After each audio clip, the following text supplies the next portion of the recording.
Alrighty, welcome back, everyone. We just talked about some of the atmospheres we're going to see this year and how I think this year might just be a little bit more special than normal years, and normal years are already pretty special when you talk about atmospheres in college football. But let's move right along here and let's talk about Miami and Mario Cristobal because this is the year.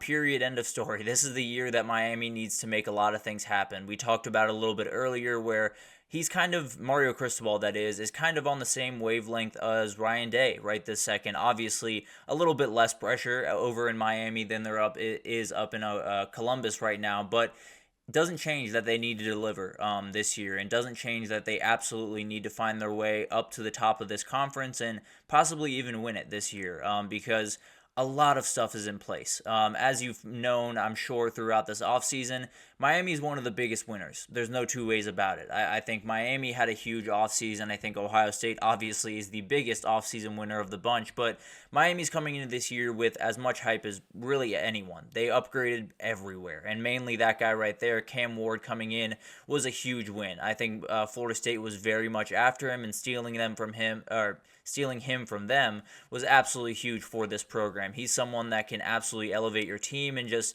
make them that much better, make them that much more dangerous on the offensive side of the ball, which is honestly where I thought Miami was just a little bit stagnant last season. Not that they were bad on the offensive side of the ball. I think they did some nice things, but they didn't have that thing. They didn't have that spark that made defenses worried about that deep ball or about that quarterback getting out of the pocket and making something happen.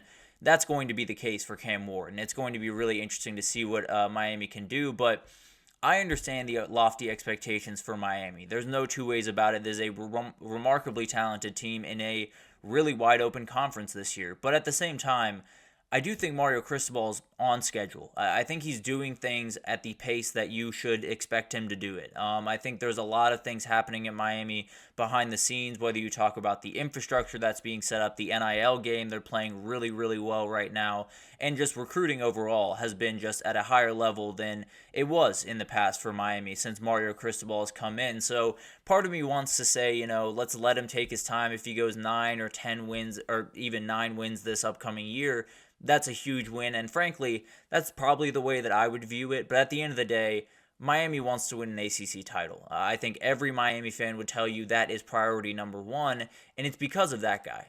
It's because Cam Ward came into this program and turned it on its head pretty much overnight, because that's what they needed. They needed a difference maker at quarterback. They had a lot of things in place a year ago, and not to take anything away from Tyler Van Dyke, but when you have a guy that can extend plays, that can make things happen with his legs, it just adds a different vibe to your offense that didn't exist necessarily when Tyler Van Dyke was there. But when you look up and down this roster beyond Cam Ward, it's insanely talented. You have guys like Jacoby George. You have Xavier Restrepo, who is one of the best wide receivers in the entire country. Adding Sam Brown from Houston was huge.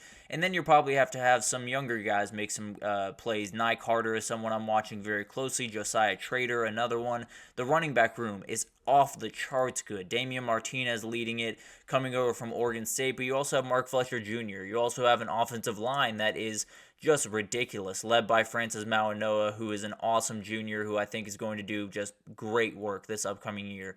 Junior or sophomore? One of the two. I cannot remember right this second. But a very talented kid nonetheless, and someone that is going to be a linchpin on that offensive line. Brought in Zach Carpenter from Indiana at center just to kind of shore up that offensive line. And if you've seen Mario Cristobal's O-lines over the years, they're very physical groups. Now, some have missed the mark because of personnel.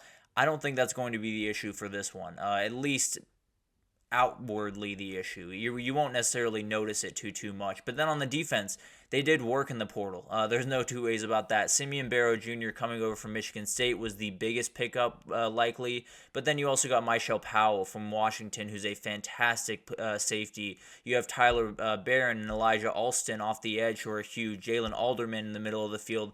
Everything is being led by new faces on that defensive side of the ball, which can make you a little bit nervous. But at the end of the day, I think the roots are solid, which is the really important part. And we talked about Francis Mauanoa. How about Francisco Mauanoa, a really solid linebacker that I think will be the anchor of that defense, a very important guy. And then Ruben Bain, the guy on your screen, I think is the best player on this team. I think he's huge for this team and is set up to have as big a year as really any pass rusher in the entire country. You also have Xavier Restrepo, obviously we talked about, and then Francis Mauanoa. So the roots are really solid. It's just the trappings that are a little bit different. And obviously Cam Ward being one of the roots, that's a little bit new. But at the end of the day, I do think this program is in a position where they can have a couple of things go not so great with this transfer portal class and still be able to backfill. It'll just be backfilling with some younger players than they would probably like. So the roster's taken care of. They'll be more than fine taking care of the schedule in front of them with the guys that they have. But that's the thing that has separated. Miami has always had a little bit of talent. Now, the talent level has definitely ramped up over the last couple of years. There's no two ways about that. But at the end of the day, what are the hinge points for this year? What are the areas where if they don't hit, if they don't go Miami's way, they're going to kind of tumble a little bit this year instead of rocketing to the top of the sport? First of all, we've talked about it a lot. Cam Ward's got to be special. I don't think there's a world where he can just execute, if I'm being totally honest. I think they can have a really potent offense if you were to just execute, but I think for this team to do what they want to do, win the ACC, to win 10 games, to go to the playoff, he's got to be special. He's got to be that player that they brought him in to be, and he's got to be the guy that everyone wanted out of the portal and was flirting with the NFL draft. So a lot of this stuff has to happen for Miami, and that's why you brought Cam Ward in. Period. End of story. That's the reason that he is in those colors right now, and he's got to execute at a really, really high level. And then the other thing that I noticed last season that was kind of frustrating because you were watching this team, there's so much ability on the field, but the offensive play calling just has to be better. I really like Shannon Dawson, and I think he's going to do a really good job this upcoming year because I think Cam Ward fits him a little bit better. But at the end of the day, there were some times where the play calling was just weird. It was all over the place. It didn't necessarily have a rhythm. They didn't let anyone really get into a flow of the game by any means. So that was really the biggest worry for me, and I think it's something that obviously Cam Ward helps that a ton because he makes some bad play calls look really good at the end of the day, but also you got to make sure you're running a fluid offense, an efficient offense, and that's something that Miami's just got to take that next step to do. It's not necessarily a huge overhaul or fix or anything, but just kind of dial in more stuff and make it a more streamlined process, I suppose. And then finally, I think the defensive front is huge.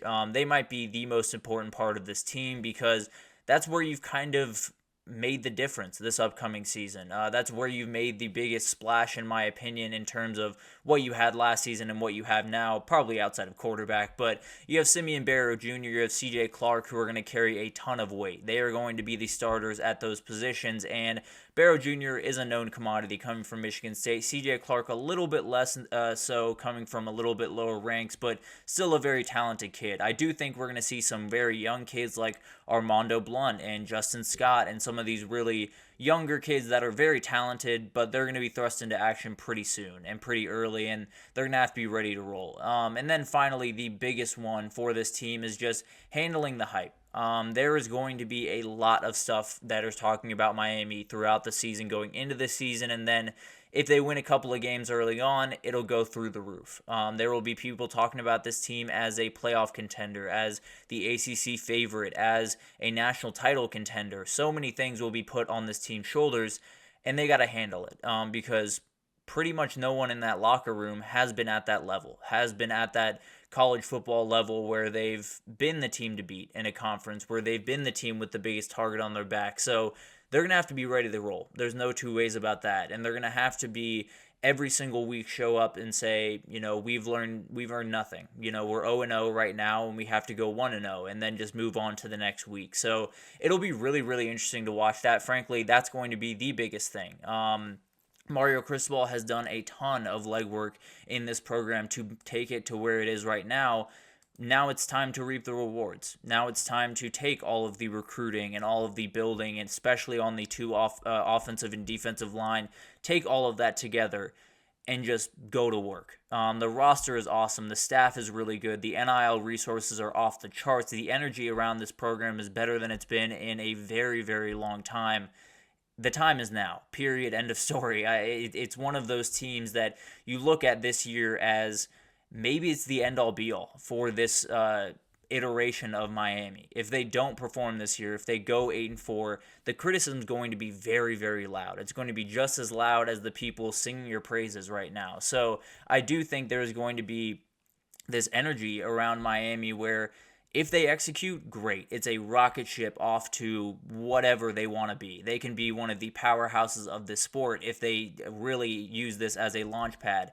If they fall short, if they go 8-4 and they miss the mark a little bit, there's a reality where a lot of people come down on them, maybe a little bit too hard, but it will change the way that this program is seen. So I think that's the thing that obviously is going to be huge for this team. And as Anthony just brought up, I mean, there were moments last year where Mario Cristobal just kind of got a little bit too involved, was just a little bit too in tune with a lot of the decision makings in game, and allowing his staff, that I think is really, really strong and much better than it was when he started his time over in Miami, letting his staff just be his staff and call the plays and do everything that they need to do, I think is going to be hugely important for him. So that's another thing that he's going to have to kind of prove himself for this year, prove that not only is he someone that can win a ton of football games and do a lot of really good things on the field, but also he's someone that can kind of at certain points just put his hands behind his back and say, you guys know what you're doing. I fully trust you, and